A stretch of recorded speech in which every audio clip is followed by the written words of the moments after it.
होती है जीवन में? देखो, भारत देश है और भारत देश से लगी हुई अनेक सीमाएं हैं। हमारे पड़ोसी देश हैं, जैसे हमारा घर है और हमारे घर के आजू बाजू हमारे पड़ोसी भी रहते हैं।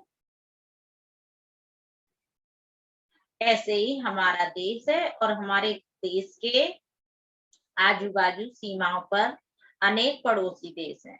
वो पड़ोसी देश कौन कौन से हैं? जैसे पाकिस्तान, चीन, नेपाल, भूटान आदि देशों के साथ। बांग्लादेश, नेपाल। हाँ, नेपाल है, चीन है, पाकिस्तान, भूटान, ये हमारे पड़ोसी देश। सीमा पार के शत्रु इस स्थिति का लाभ उठाकर कई प्रकार की शत्रु जो है हरकतें करते हैं। सबसे ज्यादा खराब हमारा पड़ोसी कौन है? पाकिस्तान। पाकिस्तान। Ma'am China. साथ साथ अब चीन चाइना और भी, हाँ, पाकिस्तान। चीन भी जो है वो हमारा पड़ोसी है, लेकिन वो भी हमें हमेशा आंखें दिखाता है। तो और अब तो चीन ने भी ऐसा शुरू कर दिया है कि नेपाल हमेशा हमारे सपोर्ट में रहता था, लेकिन नेपाल को भी जो है वो पैसा देकर अपने सपोर्ट में करना चाहता है। ऐसे सोचो जैसे कि हमारा घर है और हमारे आजू बाजू एक आध पड़ोसी तो ऐसा जरूर होता है जो हमसे ईर्ष्या करेगा या लड़ाई झगड़ा करेगा, तो वही स्थिति देश की है। हमारे सैनिक मुस्तैदी से, यानी अगर देश में सैनिक ना हो तो देश की सुरक्षा हो सकती है? No ma'am. नहीं। तो सैनिकों का इधर मार वार दे। अच्छा, सेना कितने तरह की होती है बेटा? मैम 4 या 5 तरह की। अरे 4 से 5 तरह की? मैम 1 या 2। ओ, आप लोगों को 7th में इतना भी नहीं पता है? 3 तरह की सेना होती है, जल सेना, वायु सेना, थल सेना। फिर उसके अंदर उनका वो जो अलग डिपार्टमेंट, उनके अंदर जो सेना 3 तरह की होती है, वायु सेना, जल सेना और थल सेना। थल सेना में आर्मी, बीएसएफ जो भी आते हो। वायु सेना में कौन आता है? एयर, हवा। हवा। अरे, हवाई जहाज। एयरफोर्स वायु सेना में आती है, नेवी जल सेना में आती है, आर्मी, बीएसएफ ये सब थल सेना में आती है। अब ये पुलिस वाले जो हैं, जो हमारे यहाँ रोड पे खड़े हैं, वो कौन सी सेना में आते हैं?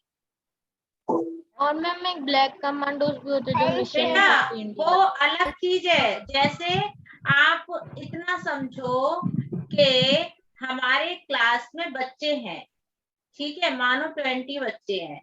अब 20 में से अगर कोई मॉनिटर है, कोई डिसिप्लिन इंचार्ज है, वो अलग चीज है, लेकिन वो सारे बच्चे स्टूडेंट है ना।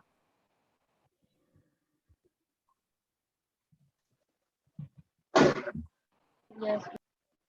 तो सेना जो है वो 3 तरह की है। अब उसके बाद वो डिवाइड हो गए कि मानो बीएसएफ अलग होती है, आर्मी अलग होती है और सीआरपी अलग होती है, पीएससी अलग होती है।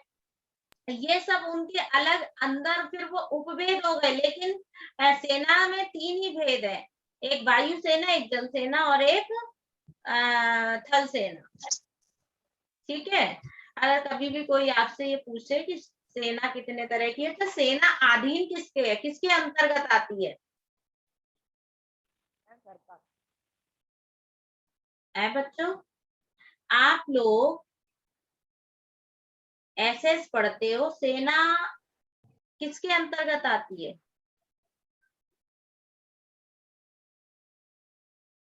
नहीं पता है?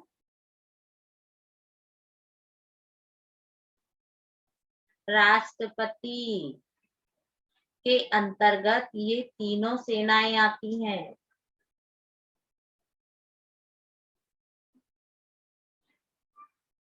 समझे? तीनों सेनाएं जो है वो राष्ट्रपति के अंतर्गत आती हैं। राष्ट्रपति उनका प्रमुख इंचार्ज है, ऐसे समझो।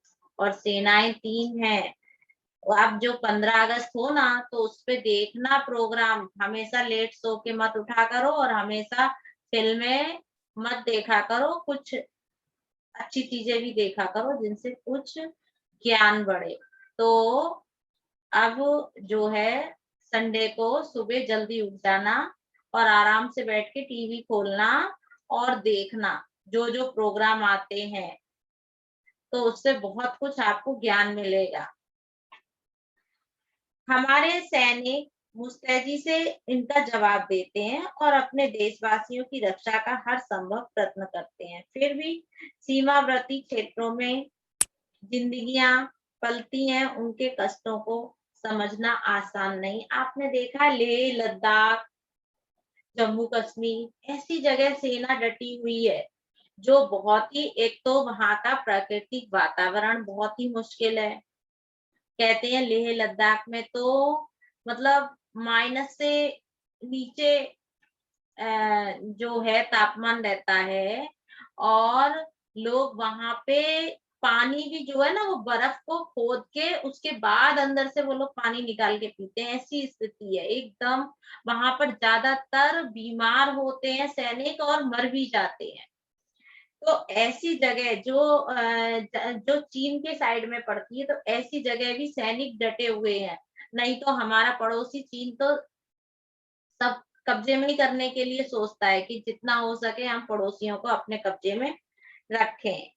सीमाओं से सटे क्षेत्र, वहां के जीवन यापन के तरीके, उनके अंदर के जज्बात, पशु पक्षियों के प्रति एवं घर के सदस्यों के प्रति प्रेम, विपरीत परिस्थितियों में आपसी सौहार्द बनाए रखने एक विषय है कि वो जो है वहां की प्रकृति से भी प्रेम करते हैं, पशु पक्षियों से भी प्रेम करते हैं और अपने कर्तव्य को भी निभाते हैं। हम लोग ऐसा सोचते हैं कि हाँ, आपने अभी बताया कि लद्दाख में लोग पानी भी ऐसे पीते हैं, उनको बर्फ में से खोद के पीना पड़ता था।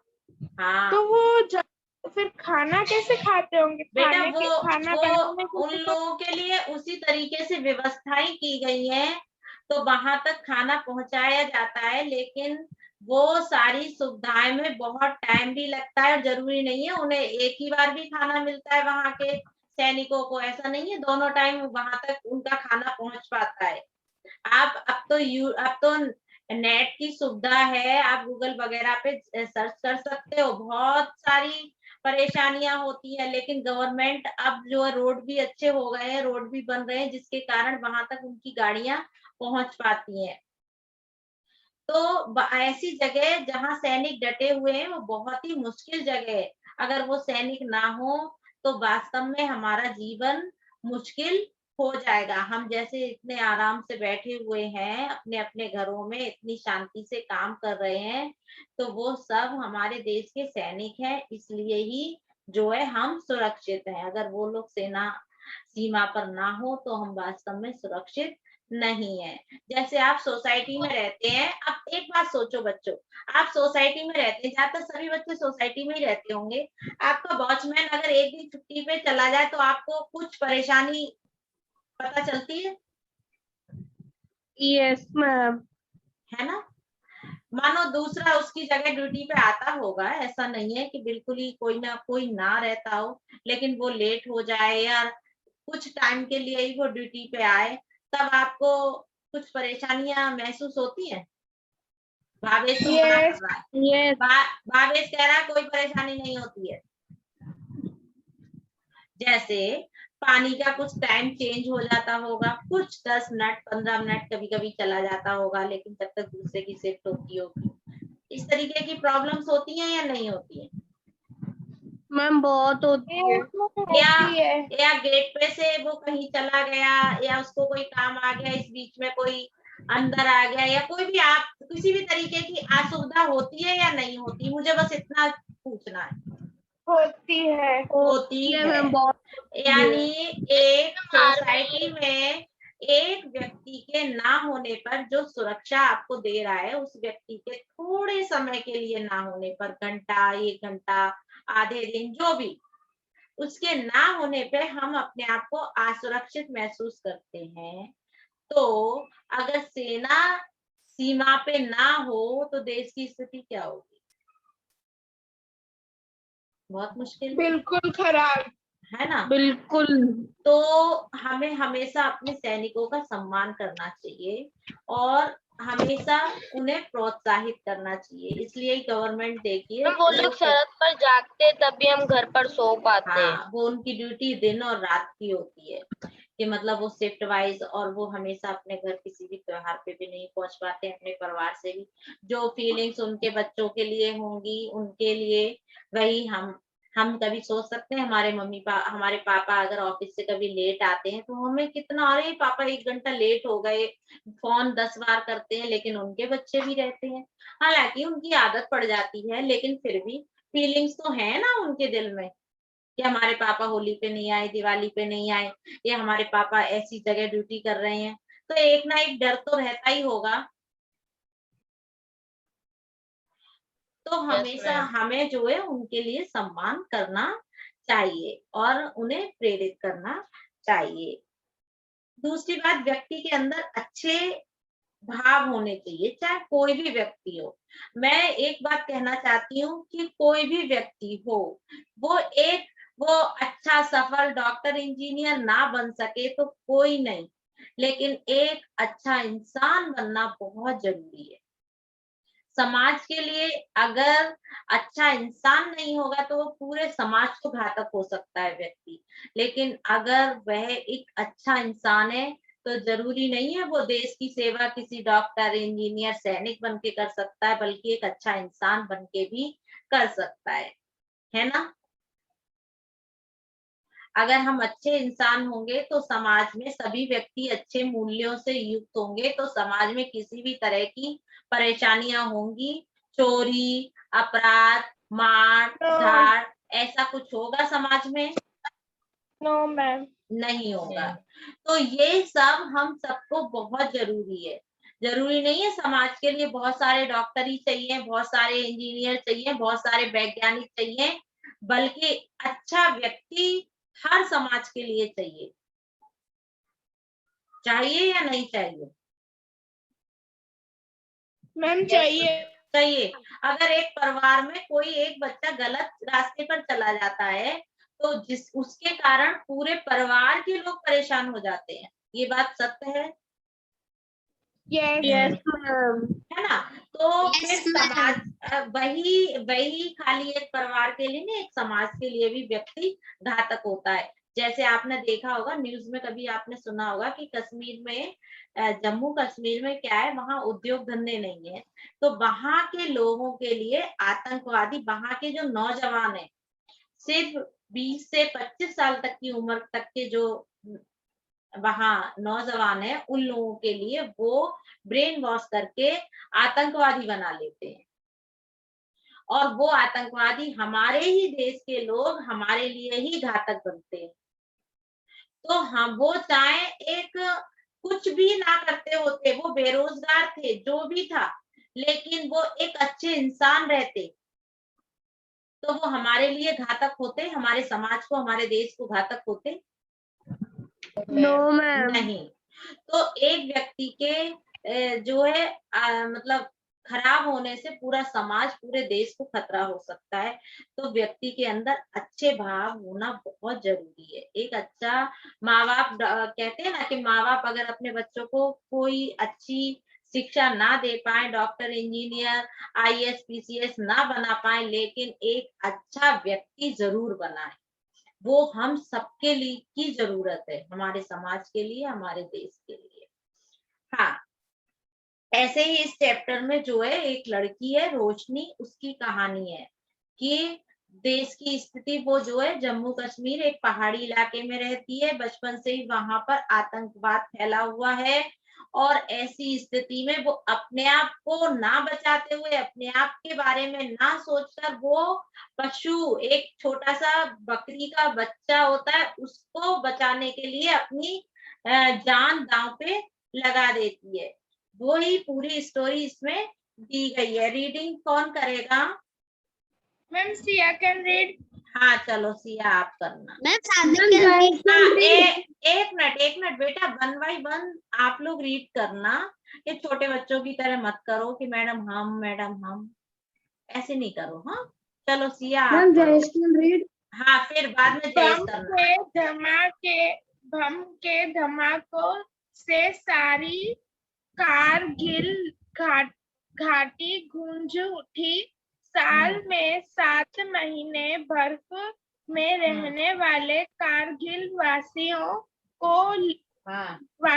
के लिए एक ही तो मौसम आता था जब सूरज की गर्मी से पद लगकर चोटियों की बर्फ नदी के ऊपर से बहने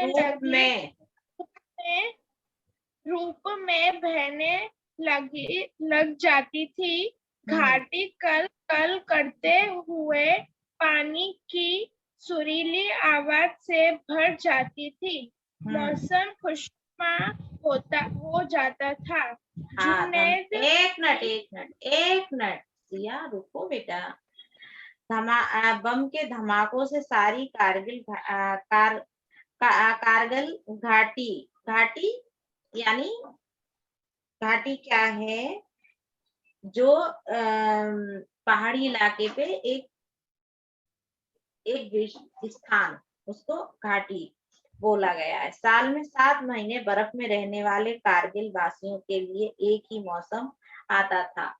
आपने अब से कुछ दिन पहले न्यूज में सुना होगा कि कारगिल में शहीद हुए लोगों के लिए श्रद्धांजलि दी गई। न्यूज वगैरह आप लोग देखते हो?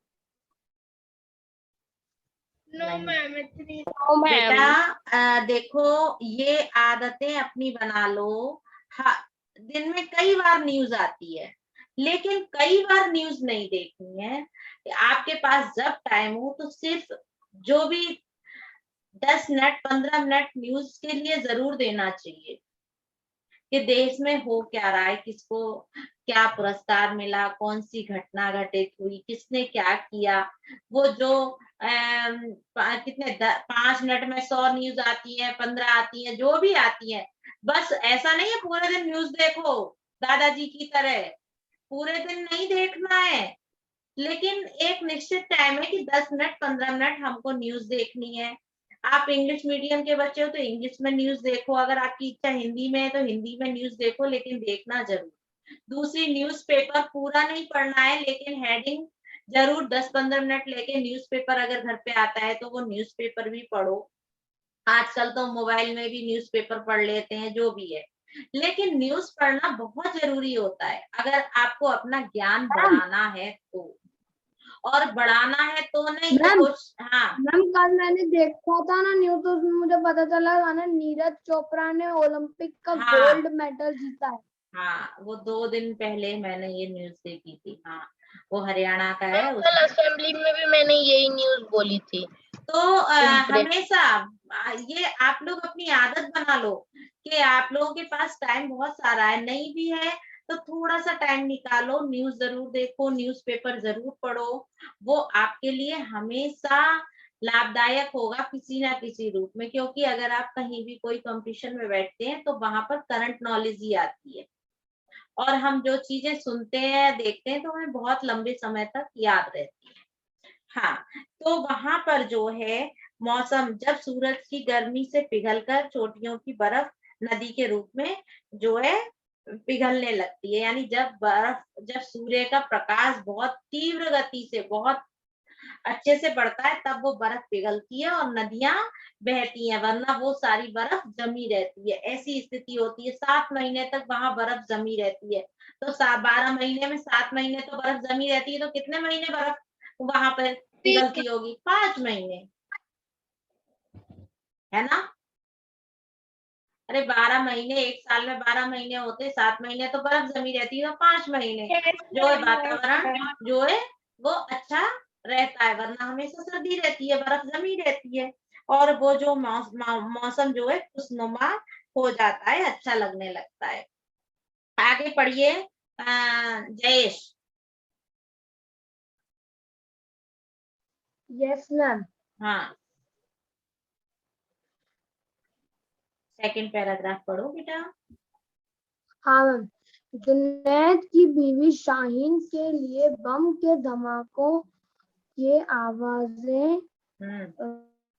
अब नई नई नई थी। आवाजें अब नई थी। प्रकृति की सुंदरता कारगिल में चारों ओर बिखरी हुई थी। वह सोचती थी कि इस नियामत को बम और गोला बारूद भला क्यों खत्म कर पाएगा।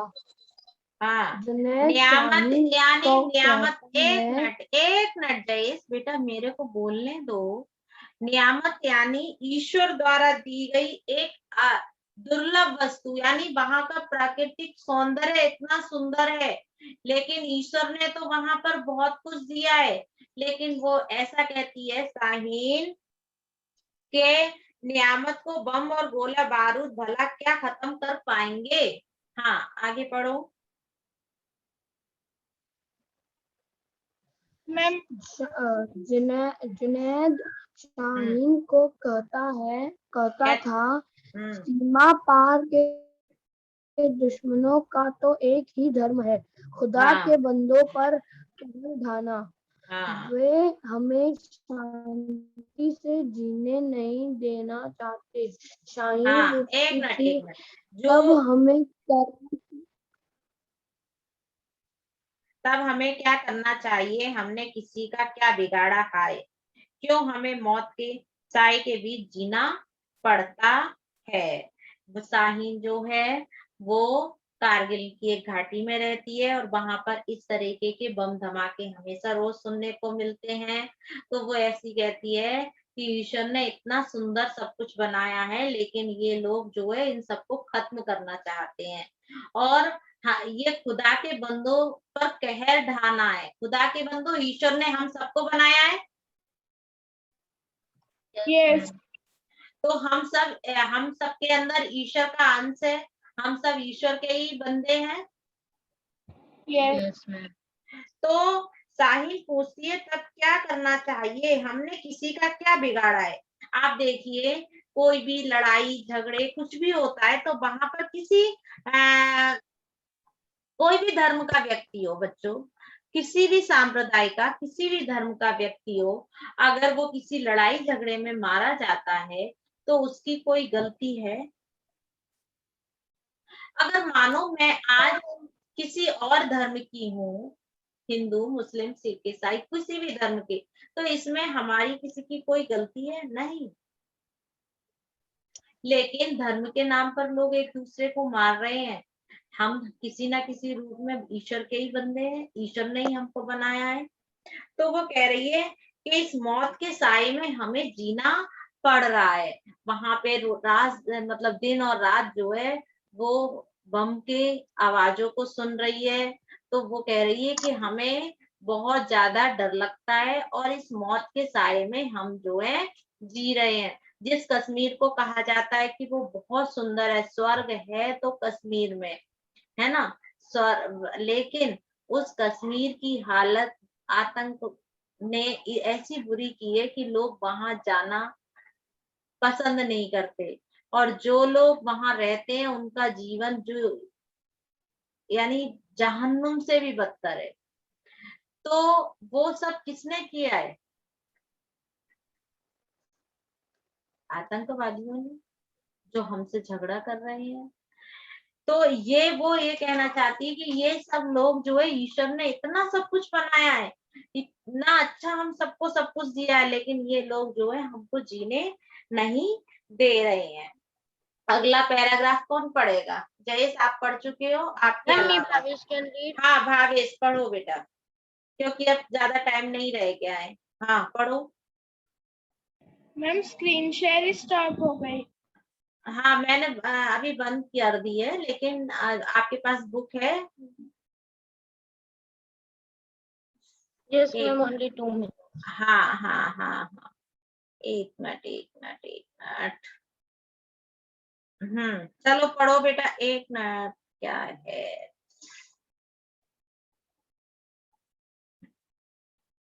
हाँ पढ़ना शुरू करो भावेश।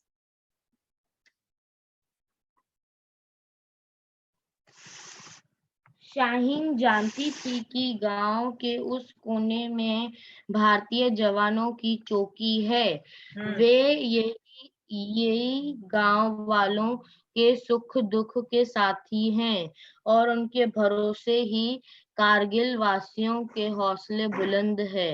हाँ, शाहीन ये जुनेद जानती है कि हमारे देश के जो सैनिक हैं उन्हीं के भरोसे हम लोग यहाँ पर रहते हैं और वही हमारे लिए सुख से मतलब सुख से हम रह सकते हैं उन्हीं के सहारे, वरना हम नहीं रह सकते। यानी देश के जो सैनिक हैं वही हमारे लिए मेन है, उन्हीं के कारण हम जो है अच्छे से जीवन जी सकते हैं। आगे पढ़ो।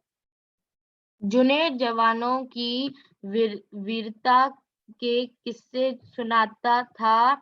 नन्ही रोशनी तो अब्बा की बातें बड़े ध्यान से सुनती थी। इन बातों को सुनकर बालिका में नए जोश का संचार हो जाता था। कारगिल की घाटी इन जवानों की ऋणी हो चुकी थी। मजाल है दुश्मन गांव की ओर आंख उठाकर देख ले। शाहीन का ध्यान बटाया नहीं। नन्ही रोशनी ने 6 वर्ष की नन्ही रोशनी जुनेद और शाहीन की बेटी थी। हाँ, आज मौसम बस जुनेद और शाहीन की एक बेटी है और जुनेद जो है वो अपनी बेटी को भारतीय सैनिकों की वीरता की कहानियां सुनाता है कि हमारे देश में इतने महान सैनिक हुए हैं जिनके कारण ही जो है हम उनके ऋणी भी है। ऋणी का मतलब कर्जदार हैं, उनके कारण ही हम जो है जीवित हैं। अगर वो ना हो तो हमारा जीवन संभव नहीं है। इस तरीके की वो बातें सभी मतलब कहानियां और बातें करता है अपनी 6 साल की बेटी जो है उसका नाम है रोशनी। और रोशनी जो वो दोनों ही पति पत्नी अपनी बेटी से बहुत अधिक प्रेम करते हैं। हाँ, आज मौसम में ठंडक कम थी। शाहीन ने पानी गुनगुना कर रखा था, रोशनी को नहलाना था। नन्ही रोशनी रो रही थी, वह नहाना नहीं चाहती थी। वह इस कोशिश में भी थी कि कैसे माँ की गोद से निकलकर भागे और बकरी के नन्हे बच्चे को गोद में उठाए। वो जो बकरी का छोटा बच्चा था उसके साथ खेलती थी। और स्वाभाविक बात है, सर्दियां जब होती हैं तो हम लोग भी नहाने की इच्छा नहीं करते हैं। वो तो इतने ठंडे इलाके में रहते हैं, तो वो छोटी बच्ची शायद ना नहाने की इच्छा कर रही हो और वो छोटे एक बकरी के बच्चे के साथ खेलना चाहती है। तो इस तरह की जो है यहाँ पे कहानी बताई गई है। देखिए बच्चों, यहाँ पे जो वर्ड मीनिंग दिए गए हैं वो तो आप अपनी नोटबुक में लिख लेना, ठीक है? सुन रहे हैं आप लोग? Yes ma'am. वर्ड मीनिंग अपनी नोटबुक में लिखना। और ये चैप्टर बाकी जो बच्चा है वो कल एक्सप्लेन होगा और फिर इसके मतलब फिर उसकी एक्सरसाइज में कराऊंगी। लेकिन आप लोगों के जो प्रोजेक्ट मैंने दिया है तो प्लीज आपकी कितनी लास्ट डेट क्या है आपको पता हो? सैटरडे। तो जब तक आपके क्लास के सब बच्चों का आ जाना चाहिए, ठीक है? क्योंकि बहुत इजी है और अगर समझ ना आए तो मुझसे पूछना। और अगर पूछने में कुछ संकोच हो रहा है तो यूट्यूब पे भी देख सकते हैं, उसमें सर्च करो सब मिलेगा। गूगल बाबा से पूछना, हमको खाली मिलेगा। जागरूक करने हाँ? के ऊपर ही लिखना है ना। हाँ, मैम हमको जागरूक जागरूक हम और कैसे मैम कर सकते हैं? अपने पासी पड़ोसियों के अगर आपके लिए काम सौंप दिया जाए कि बेटा सबको जागरूक करो तो कैसे करोगे? अपने विचार लिखने हैं। हैं? भाग्य हम से मास्क पहन हाथ हाँ धोते हुए भी भेज सकते हैं ना। कुछ भी। और आप उसमें चित्र भी लगा सकते हैं। अगर ज्यादा लिखना नहीं है चित्र के माध्यम से भी बता सकते हैं। आपकी अपनी मर्जी है कि आप कैसे उस एक्टिविटी को करें, ठीक है? Yes ma'am. और अगर किसी को कोई दिक्कत हो तो मुझसे पूछना, वरना सर्च करना, मिल जाएगा सब कुछ। चलो, okay, bye. Bye ma'am. Bye बेटा।